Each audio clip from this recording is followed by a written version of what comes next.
Il y a 30 ans, un producteur m'a dit que j'étais une actrice pop-corn. Je l'ai cru, et cela m'a rongé. Demi Moore a passé sa carrière à se battre contre les étiquettes, contre les murmures qui la réduisaient à un corps sans âme. En chemin, elle a tout donné, son amour, sa santé, sa dignité, et en retour, elle a été trahie par ceux en qui elle avait le plus confiance. À 62 ans, Demi a cessé de jouer le jeu d'Hollywood. Elle révèle aujourd'hui les 5 acteurs qu'elle a le plus détestés, ceux qui lui ont laissé des cicatrices qu'aucun trophée ne pourra jamais effacer. Ce ne sont pas des inconnus, mais des noms familiers, et lorsque vous découvrirez qui ils sont, vous ne regarderez plus jamais le tapis rouge de la même façon. Kylie Jenner, le snub des Golden Globes. Cela aurait dû être l'une des plus belles soirées de la carrière de Demi Moore. Après plus de 40 ans à être écartée, méprisée et qualifiée de poison du box-office, elle tenait enfin sa revanche. The Substance lui avait apporté non seulement l'acclamation critique, mais aussi le Golden Globe de la meilleure actrice.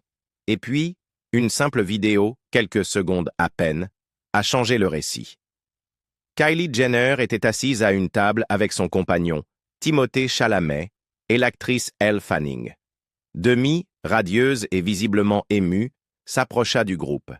Elle se pencha vers Fanning, échangea des félicitations chaleureuses. Elle serra la main de Timothée, riant brièvement avec lui.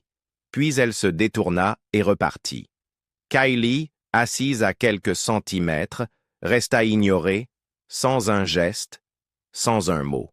En ligne, le verdict fut immédiat. La façon dont Demi l'a ignorée, oh, pouvait-on lire dans une légende. En quelques heures, le clip devint viral sur Twitter, TikTok et Instagram. Des millions d'internautes l'ont regardé, rejoué, ralenti image par image, disséquant le langage corporel de Demi comme des experts légistes.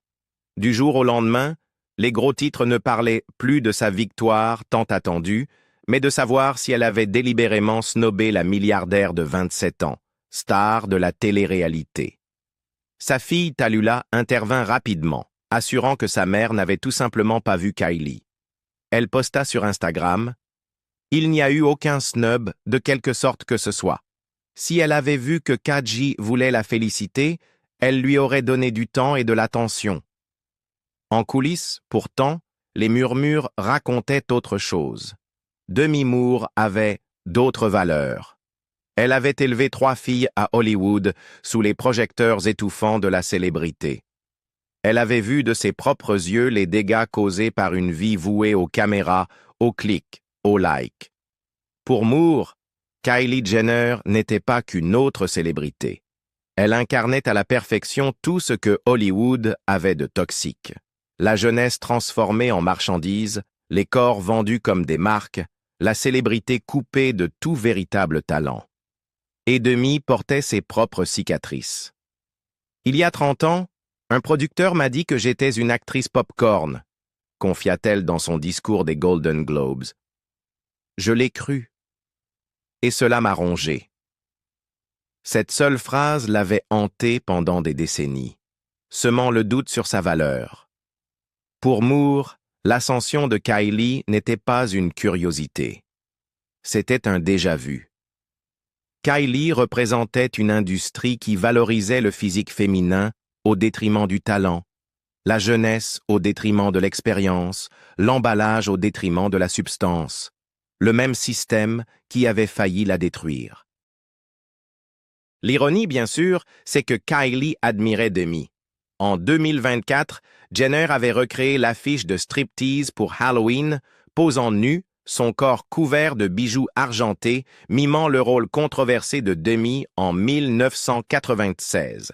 Demi avait même repartagé les photos sur Instagram, commentant « Love this » et « Nailed it ». Aux yeux du public, c'était un signe de respect mutuel. Mais pour Demi, peut-être que cela était plus ambigu. Était-ce de la flatterie?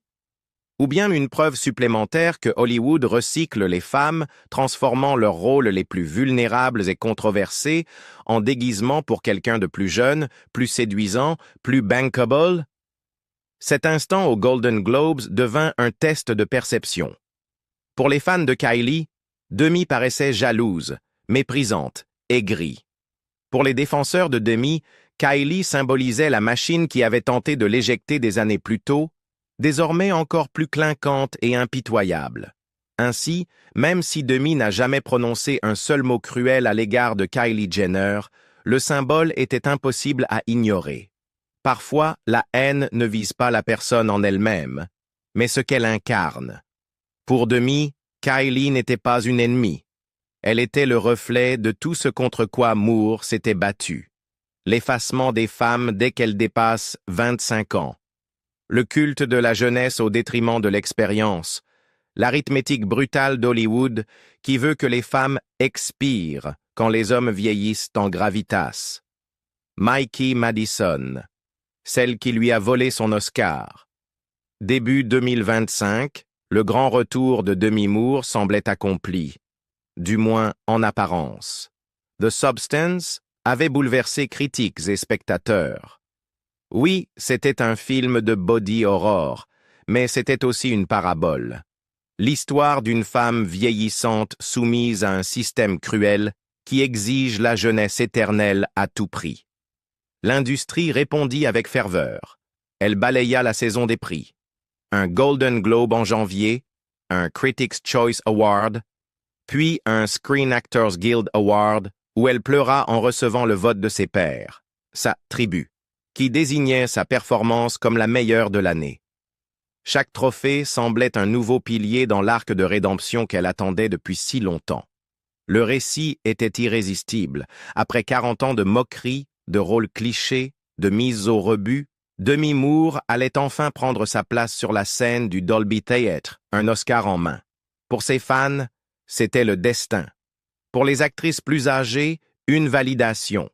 Pour Demi, une fermeture du cercle. Mais le destin est capricieux. Quand Cillian Murphy ouvrit l'enveloppe de la meilleure actrice, la salle se figea. Le nom prononcé n'était pas celui de Demi Moore. C'était Mikey Madison, 25 ans, pour Anora. La caméra se tourna vers Demi. Un lecteur labial décrypta un « nice » murmuré, mais sa mâchoire était crispée, son sourire absent. Elle hocha brièvement la tête, et Internet fit le reste. Les extraits circulèrent aussitôt. Les hashtags jaillirent. Demi-volée, Oscar sexiste, The Substance s'est joué en vrai. Un tweet devint viral. Demi Moore a fait un film sur la façon dont Hollywood traite les actrices vieillissantes, pour finalement perdre l'Oscar face à une actrice plus jeune. On n'invente pas une ironie pareille. C'était le rebondissement le plus cruel imaginable. Le film qui mettait à nu son propre effacement l'effaçait à nouveau, sous les yeux du monde entier. Mikey Madison, les yeux écarquillés, tenta d'apaiser les tensions. « J'ai échangé des textos avec Demi, que j'adore », confia-t-elle au Hollywood Reporter. « C'est l'une des femmes les plus douces et gentilles que j'ai jamais rencontrées. Je suis tellement reconnaissante de la connaître. » Demi, de son côté, posta sur Instagram « Immense félicitations à Mikey Madison. Hâte de voir ce que tu feras ensuite. » En public, les deux femmes jouèrent leur rôle avec grâce, mais ceux qui connaissaient Demi virent la blessure. Elle avait mis son corps, son visage, sa douleur dans The Substance. Elle avait porté des décennies d'humiliation, d'être réduite à son apparence, de voir les portes se fermer dès qu'elle avait passé 40 ans. C'était censé être le grand aboutissement, le couronnement. Au lieu de cela, la couronne fut posée sur la tête d'une femme 2 fois plus jeune qui débutait à peine sa carrière. Pour Moore, Madison n'était pas simplement une jeune actrice de plus. Elle incarnait le taux de change brutal d'Hollywood. La jeunesse récompensée, l'âge puni. L'Académie ne se contentait pas de remettre l'Oscar à Madison. Elle envoyait à Demi un message qu'elle avait déjà entendu. « Ton temps est révolu. » Dans ses interviews, Demi tenta de se montrer sereine. Elle confia à Time. « Je me suis penchée vers mon manager et j'ai dit « Je crois que ce sera Mickey. » Je n'étais pas anéantie. J'ai fait confiance à ce qui devait arriver. Elle parla de rester centrée, et calme, comme si la défaite n'avait pas été une brûlure. Mais les confidences racontaient une autre histoire. En privé, elle se sentait volée. L'ironie était trop cinglante. Elle avait raconté l'histoire de son propre effacement dans The Substance. Hollywood avait applaudi, lui avait offert des standing ovations, lui avait dit qu'elle était courageuse. Puis, au moment d'inscrire son nom dans l'histoire, il l'avait effacé de nouveau. Mila Kunis, l'épouse de l'ombre. Peu de relations définissent autant l'image publique de Demi Moore que son mariage avec Ashton Kutcher. Il avait 25 ans, elle en avait 40. Leur romance fut un ouragan médiatique dès le départ. Elle, royauté d'Hollywood, lui, l'espiègle vedette de That 70's Show. Pendant 6 ans, ils vécurent sous les flashs, 2 générations, un mariage et une question incessante. Cela pouvait-il durer? Cela n'a pas duré. Ashton est parti, et lorsqu'il est réapparu, ce fut avec une femme déjà adorée du public. Mila Kunis, sa partenaire de longue date à l'écran, et son amoureuse fictive devenue réelle. Soudain, Demi n'était plus seulement une ex-femme. Elle devenait l'aînée remplacée par la plus jeune, le conte moral qu'Hollywood adore écrire. Dès qu'Ashton et Mila officialisèrent leur relation en 2012, les tabloïds ne purent résister au récit. L'épouse contre la nouvelle épouse. En 2018, des articles affirmèrent que Demi envoyait encore des cadeaux et des conseils à Ashton et Mila après la naissance de leur fils Dimitri. Cela semblait anodin, presque maternel. Mais selon des proches, Mila, déjà très protectrice envers sa jeune famille, craqua. Elle voulait que Moore cesse de graviter autour de leur vie, même poliment. Pour Mila, le message était clair. Désormais, c'est ma famille. La véritable explosion survint avec la parution des mémoires de Demi, Inside Out, en 2019. Elle n'y ménagea personne. Elle détailla son mariage avec Kutcher, les plans à 3, les infidélités, la fausse couche, sa rechute dans l'alcool après 20 ans de sobriété. Pour les lecteurs, c'était choquant, cru et courageux. Pour Mila, ce fut un cauchemar. Une source confia à Hollywood Life. Ça contient tellement de choses qu'elle ne veut jamais que ses enfants lisent ou qu'on s'en moque. Mila ne pensait pas qu'à elle. Elle pensait aux 2 enfants qu'elle partageait désormais avec Ashton. Soudain, le fantôme du mariage de Demi hantait sa maison. Pour Demi, cette colère était incompréhensible. Elle n'écrivait pas pour blesser Mila, elle écrivait pour survivre. Mais c'est là toute la cruauté de la situation. Mila n'était plus seulement la seconde épouse d'Ashton. Elle était devenue le rappel vivant que la vie que Demi avait failli détruire en essayant de la sauver, son mariage, sa sobriété, sa dignité, avait été remplacée sans heurts. Mila avait obtenu la version d'Ashton que Demi avait implorée. Le mari fidèle, le père attentionné, l'homme qui semblait enfin se poser. Hollywood adore les récits bien ficelés, et celui-ci était trop parfait pour y résister. L'actrice plus âgée brisée, la plus jeune épanouie. Demi avait un jour confié qu'avec Ashton, elle se sentait comme une adolescente de 15 ans espérant que quelqu'un m'aime. Mila, en revanche, n'eut jamais à espérer. Elle reçut la famille que Demi avait prié d'avoir, sans les effondrements publics, sans les crises, sans les gros titres sur les cures de désintoxication. Pour Demi, ce n'était pas seulement douloureux, c'était humiliant. Les 2 femmes tentèrent de lutter contre ce récit de rivalité. En 2022, elles tournèrent même ensemble une publicité pour AT&T, plaisantant sur le fait qu'elles avaient fréquenté le même lycée. C'était malin, autocritique, conçu pour faire taire les rumeurs. Mila avoua même avoir sollicité Demi, espérant montrer qu'elles étaient en bons termes. Mais personne n'y crut vraiment. La tension restait palpable. Les sourires semblaient un peu trop forcés. La blague, un peu trop tranchante. Car la haine n'arrive pas toujours avec des disputes ou des procès. Parfois, elle se glisse en silence sous la forme d'une éviction, d'un remplacement, en voyant une autre vivre la version de votre rêve pour lequel vous avez failli mourir à force de le protéger. Ashton Kutcher, l'homme qui l'a brisé. Celle-ci n'a rien d'un mystère. Ashton Kutcher est la plaie qui ne s'est jamais vraiment refermée. Demi l'a rencontré à 40 ans, un âge où Hollywood pousse doucement les femmes dans les coulisses et leur dit d'applaudir les vedettes plus jeunes. Lui avait 25 ans, brillant, drôle, étoile montante, et il lui fit ressentir, pour la première fois depuis des années, qu'elle était jeune plutôt que finie. Il avait 25 ans, j'en avais 40, mais nous ne le sentions pas, écrira-t-elle plus tard. En septembre 2005, ils se marièrent dans sa maison de Beverly Hills. Bruce Willis, son ex-mari, assista à la cérémonie. Derrière le vernis, c'était le chaos. Demi avait durement combattu pour 20 ans de sobriété. Dans la lumière de ce nouvel amour, la modération commença à lui sembler raisonnable. Un verre de vin au dîner, un shot de tequila en soirée. La logique paraissait tenir jusqu'à ce qu'elle s'effondre.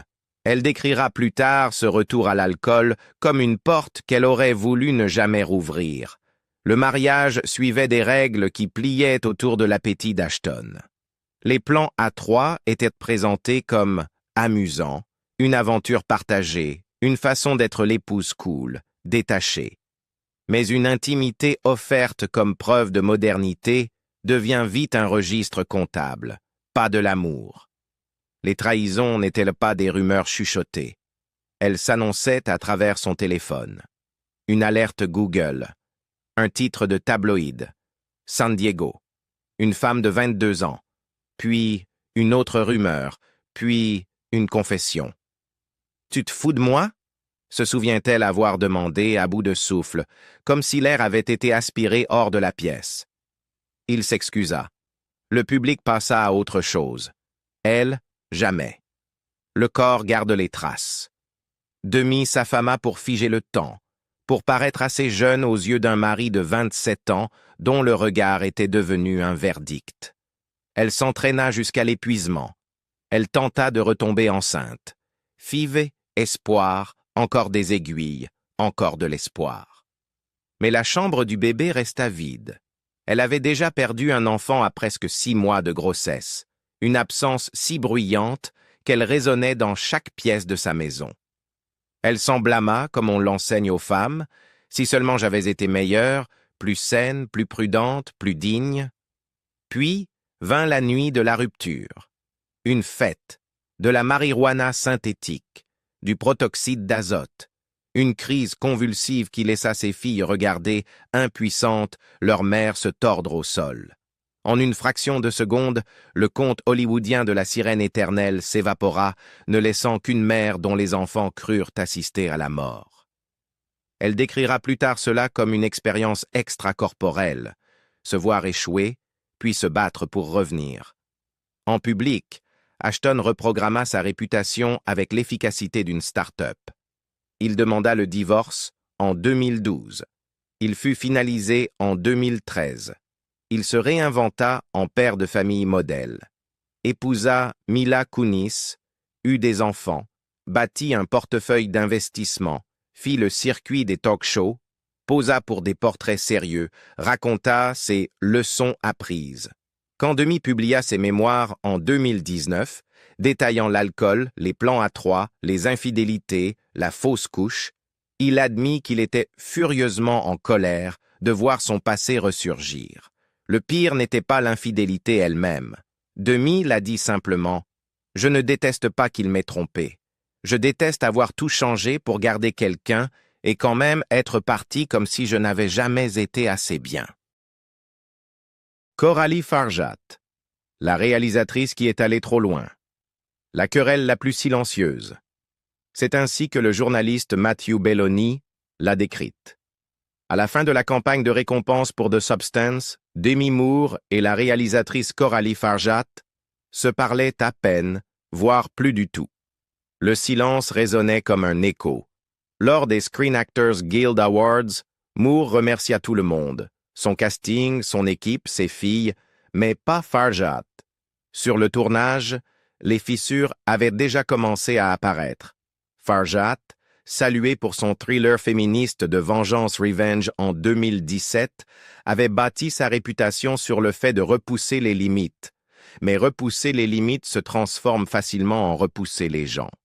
Moore, âgée de 60 ans au moment du tournage, fut soumise à des routines éreintantes de prothèses, de maquillage lourd et d'heures sous des projecteurs brûlants, tandis que la caméra tournait prise après prise. Une séquence particulièrement brutale, la fameuse scène du miroir, exigea de Moore qu'elle arrache des couches de fausse peau collées à son visage. Au bout de la 10e prise, sa peau réelle était rouge et à vif. Pourtant, Farjat en demanda une autre. Finalement, une maquilleuse intervint, refusant de laisser les dégâts s'aggraver. Il ne s'agissait plus seulement d'un plan, mais du risque de blessure permanente. Margaret Qualley, la partenaire de jeu de Moore, souffrit elle aussi. Elle admit plus tard que les prothèses lui avaient causé une acné si sévère qu'elle était visible dans son projet suivant. La tension monte. Quand la saison des prix commença, Qualley cessa de suivre Farjat sur Instagram et même le compte officiel du film. Les observateurs le remarquèrent. Quelque chose s'était brisé dans l'équipe. Les défenseurs de Farjat la qualifiaient de visionnaire. Ils disaient que son perfectionnisme donnait à The Substance son pouvoir hallucinatoire et sa morsure féministe. Mais pour Demi, ce n'était pas une vision, c'était de la tyrannie. Une vie entière à Hollywood lui avait appris à attendre de la cruauté de la part des hommes. Ce qu'elle n'avait pas anticipé, c'était d'être poussée au-delà de ses limites par une femme. Cette trahison avait une autre saveur. Pendant des décennies, Moore s'était battu pour prouver que les femmes méritaient du pouvoir derrière la caméra, que les réalisatrices devaient obtenir budget et confiance. Elle avait défendu le changement même qui avait conduit Farjat dans son orbite. Et pourtant, debout devant un miroir, arrachant des prothèses jusqu'à ce que sa peau saigne, Moore comprit. Toutes les femmes de pouvoir ne sont pas des alliés. Certaines vous utiliseront de la même manière que les hommes. Seulement cette fois, elles appellent cela de l'émancipation. Ironie du sort, The Substance devint le film qui relança la carrière de Demi. Le film que les critiques saluèrent comme sa performance la plus audacieuse depuis des décennies. Le film qui lui valut le Golden Globe, le SAG, la nomination aux Oscars. Elle était censée se sentir reconnaissante. Elle était censée sourire malgré la douleur et dire que ça en valait la peine. Mais la gratitude n'efface pas les cicatrices. La gratitude n'excuse pas l'humiliation. Dans le dernier sprint de la campagne, les initiés disaient que Demi et Coralie à peine se regardèrent sur les tapis rouges. Les interviews étaient prudentes, neutres, sèches. Demi remerciait son équipe, mais jamais la réalisatrice qui avait exigé chaque goutte de son sang et de sa sueur. Quand The Substance remporta le prix de la meilleure réalisation aux Critics' Choice Awards, Moore l'applaudit poliment, le regard ailleurs. Pour le public, cela ressemblait à du professionnalisme. Pour les proches de Moore, c'était de la survie. Après des années de silence, à jouer le jeu d'Hollywood, elle avait appris que toutes les batailles ne méritent pas un gros titre. Certaines querelles n'ont pas besoin d'être criées. Elles vivent dans l'omission, dans le silence, dans l'absence d'un remerciement. Au bout du compte, l'histoire de Demi Moore ne se résume pas à 5 noms. C'est celle d'Hollywood lui-même, une industrie qui érige des idoles, les brise et les remplace sans jamais se retourner. Demi y a survécu. Et désormais, elle n'a plus peur de l'appeler par son vrai nom. Alors voilà la véritable question. Parmi les 5 noms révélés par Demi, quelle trahison vous a le plus choqué? Commentez ci-dessous, aimez et partagez, car la conversation ne s'arrête pas ici.